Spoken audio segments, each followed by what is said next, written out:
Hi, I'm Lieutenant Commander Jim Cowan, the physical therapist here at BUD/S, to talk to you about our most common injury, stress fractures. Historically, our stress fracture rate were some of the highest in the world here, around 15 to 18%. Roughly 6 guys out of a class of 30 develop some type of stress fracture.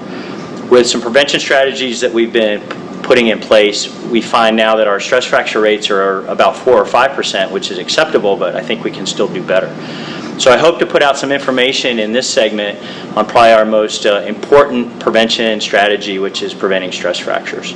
The most important thing is to make sure that you go to a running store in your local town there and have somebody that knows about footwear fit you for the right kind of running shoes, possibly some orthotics that you need for your boots. It's important to start off with really good footwear for all your training. And we recommend that you change your running shoes every 6 months or 400 miles. Now, if you're running 40 miles a week, as we recommend comfortably, that may be a running shoe change every 3 months. So it's important that you're changing your shoes regularly on a 400-mile schedule, that somebody is looking at your foot, somebody that knows what they're talking about, whether it's a physical therapist or a podiatrist or somebody at a local marathon, triathlon store that is very good with shoe wear. They're evaluating your foot and putting you in the right kind of footwear.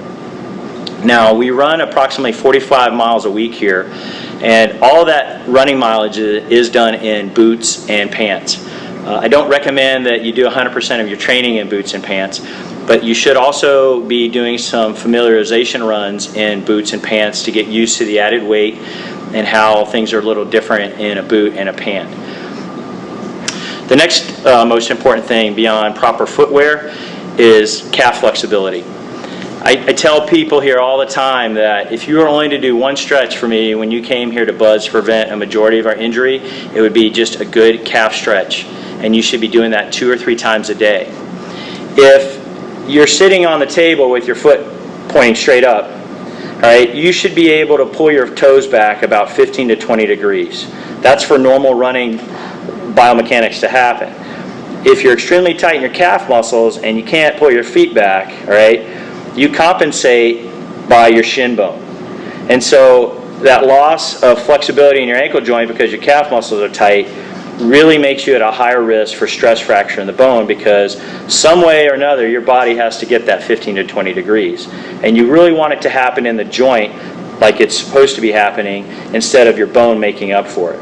So it's extremely important that you stretch your calf muscles 2 or 3 times a day religiously before you come here.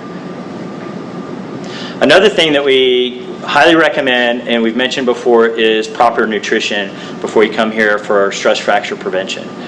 The nutritionist that works with Special Warfare recommends 1,000 milligrams of calcium on a daily basis. That's simply 3 glasses of skim milk a day. If you can't drink milk, then chewing a couple Tums tablet is another way that you can supplement with calcium. But you should really be trying to get 1,000 milligrams a day. Now, don't go overboard and take 3,000 or 4,000 milligrams a day, because that could lead to kidney stones. But we really do recommend, at least for bone health, 1,000 milligrams on a daily basis of calcium to help your bones stay strong and prevent the stress fractures as well. And as always, eat a good balanced diet with a lot of different colors on your plate, a lot of different vegetable colors, and avoid any kind of illegal supplementation like creatine or protein powders. All right, we mentioned about the importance of calf stretching to prevent stress fractures. You have to have adequate toe-up ability to run, and if your calf muscles are tight, this bone will compensate and break. So what we recommend is that you do at least 2 or 3 times a day, 2 or 3 repetitions of a minute stretch. And it's important, and most people tend to know how to stretch their calves, but they neglect doing it in both positions. So the first position really is with your knee straight.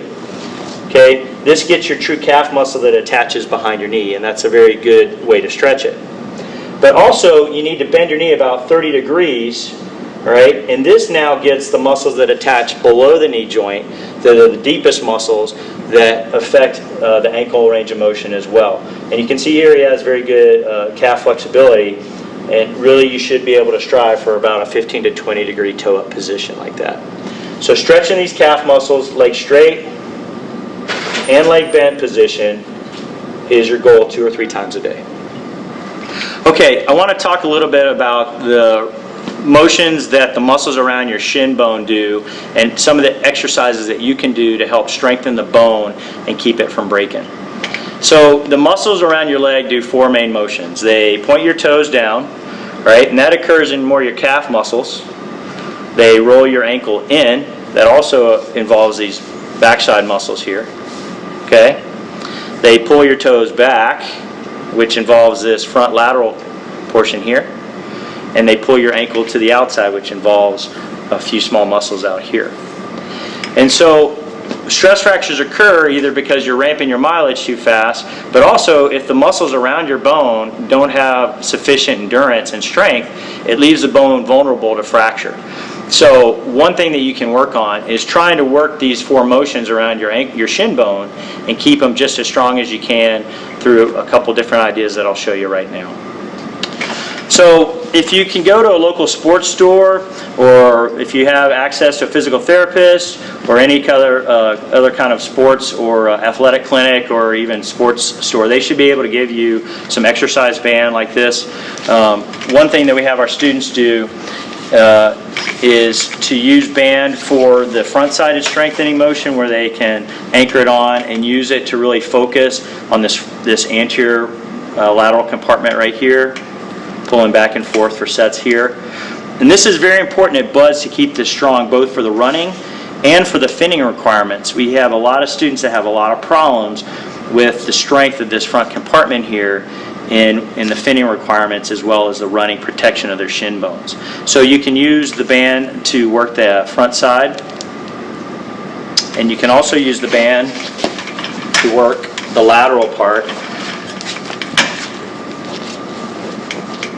working this side as well.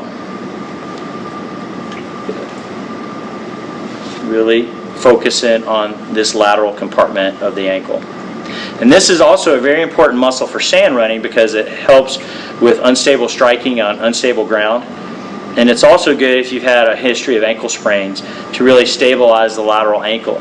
This is probably one of the most neglected yet important muscles around the ankle joint that we really work hard around here for the sand running. So you can use band to work the front and the lateral compartment. Okay. Another exercise, if you don't want to use bands to work the front compartment of your legs, are heel walking. It's a nice endurance exercise that is so important for that front compartment for the finning strength, as well as the protection of the bone by having a strong anterior group of muscles. It works a lot on endurance. You could do laps around your gym with dumbbells like we're showing here. If you can see, that front compartment is really working. It's, like I said, a really nice endurance and strength combined motion that you can work on. Probably one of the easiest backside calf strengthening drills is just a nice calf raise.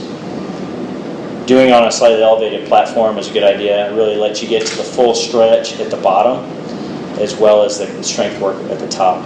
So with weighted dumbbells, you can do high rep endurance type sets are good, and just nice slow control. This is a good demonstration of that.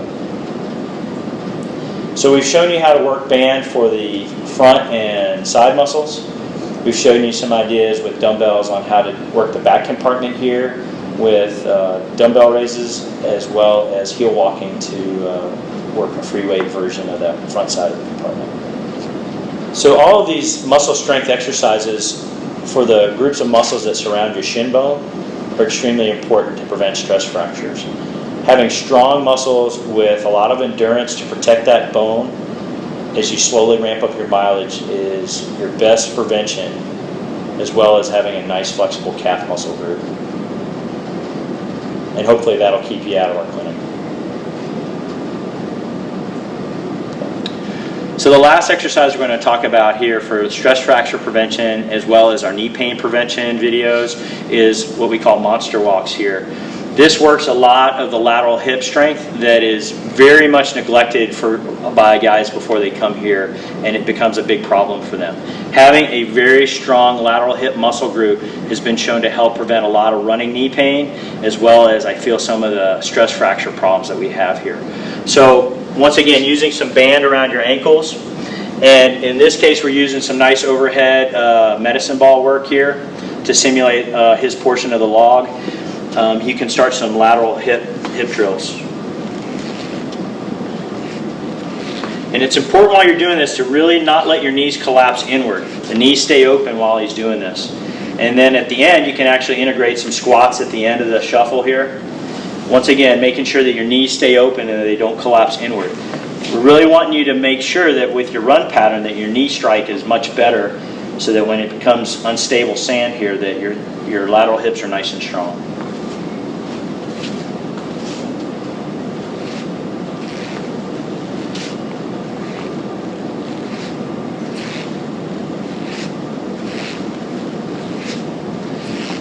Like I said, this is probably the most neglected muscle group that guys fail to work out before they come here to BUD/S, and it really does become a problem for many of them as soon as they get unstable sand running.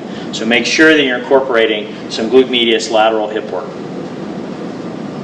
So to wrap up the stress fracture portion, I think it's important that you are investing in some good footwear, that somebody evaluates your type of feet and make sure that you're in the right kind of footwear, that you're changing that footwear every 6 months or 400 miles, that you're making sure that you have a good diet that includes 1,000 milligrams of calcium, that you are stretching your calf muscles for an extremely flexible calf group, that you are running 40 miles a week, and that you slowly progress 10%, no more, per week as you get to that goal, and that the muscles around your shin bones are extremely strong with good endurance.